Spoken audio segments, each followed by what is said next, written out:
అందరికీ నమస్కారం. నా పేరు వర్తేవత రమేష్ నాయక్, డాక్టర్ అడ్వకేట్ను. జడ్చర్ల రెవెన్యూ డివిజన్ సాధన సమితి కోఆర్డినేటర్, అదేవిధంగా గురుపల్లి కృష్ణ యాదవ్ జడ్చర్ల రెవెన్యూ డివిజన్ సాధన సమితి కోఆర్డినేటర్, అదేవిధంగా నాయకులు ఇక్కడ జాగీర్ పాషా గారు, రమేష్ అన్న గారు, ఈరోజు నరసింహన్న గారు. ఈరోజు ముఖ్యంగా ఈ యొక్క నాయకుల సమావేశం ఏర్పాటు చేయడానికి కారణం రేపు జడ్చర్ల నియోజకవర్గానికి ఈ రాష్ట్ర ముఖ్యమంత్రి శ్రీ యనమల రేవంత్ రెడ్డి గారు జడ్చర్ల నియోజకవర్గానికి రాబోతున్నారు. ఆ సందర్భంగా ఏదైతే జడ్చర్ల నియోజకవర్గ ప్రజల చిరకాల ఆకాంక్ష ఏదైతే ఉందో, జడ్చర్ల నియోజకవర్గాన్ని రెవెన్యూ డివిజన్ చేయాలనే డిమాండ్ ఏదైతే ఉందో దాన్ని సాకారం చేయాలనే ఉద్దేశంతో దాదాపు 10 ఏళ్లుగా 2016 నుంచి నేటి వరకు పలు రకాలుగా ఉద్యమాలు చేస్తూనే ఉన్నాం. గత ప్రభుత్వం 10 ఏళ్ళు గడిచిపోయింది.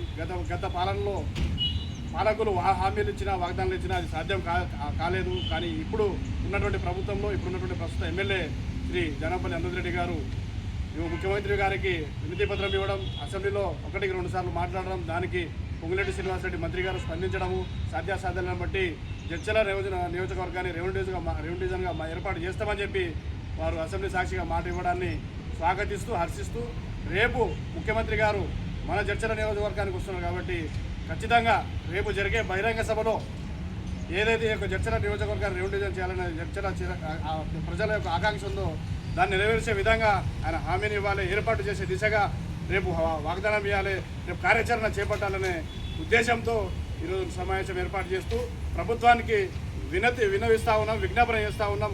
ఇక్కడ ఉన్నటువంటి ఎమ్మెల్యే గారికి, అదేవిధంగా ముఖ్యమంత్రి గారికి మేము ఇక్కడ నుంచి విజ్ఞప్తి చేస్తూ ఉన్నాం. ఏదైతే జడ్చర్ల నియోజకవర్గం ఏదైతే రెవెన్యూ డివిజన్ కావాలని చెప్పి గత 10 ఏళ్లుగా ఉద్యమం నడుస్తూ ఉందో, గత 10 ఏళ్లుగా జడ్చర్ల ప్రజలు కోరుకుంటా ఉన్నారో ఆ కోరికను నెరవేర్చండి.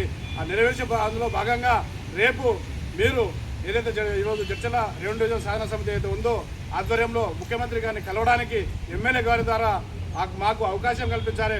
వారికి మా తరపున, మీ తరపున, మన ప్రజలందరి తరపున రెవెన్యూ డివిజన్ కావాలి, రెవెన్యూ డివిజన్ ఏర్పాటు చేయండి అని చెప్పి వినతి పత్రం మా ద్వారా ఒకసారి ముఖ్యమంత్రి గారికి అందిస్తాం. మీరు ఇచ్చిన ఎమ్మెల్యే గారు సంతోషమే, కానీ మేము కూడా మా ఆధ్వర్యంలో ఇస్తే ప్రజల్లో కూడా డిమాండ్ ఉంది అన్నట్టు ముఖ్యమంత్రి గారి దృష్టికి వెళ్తుంది.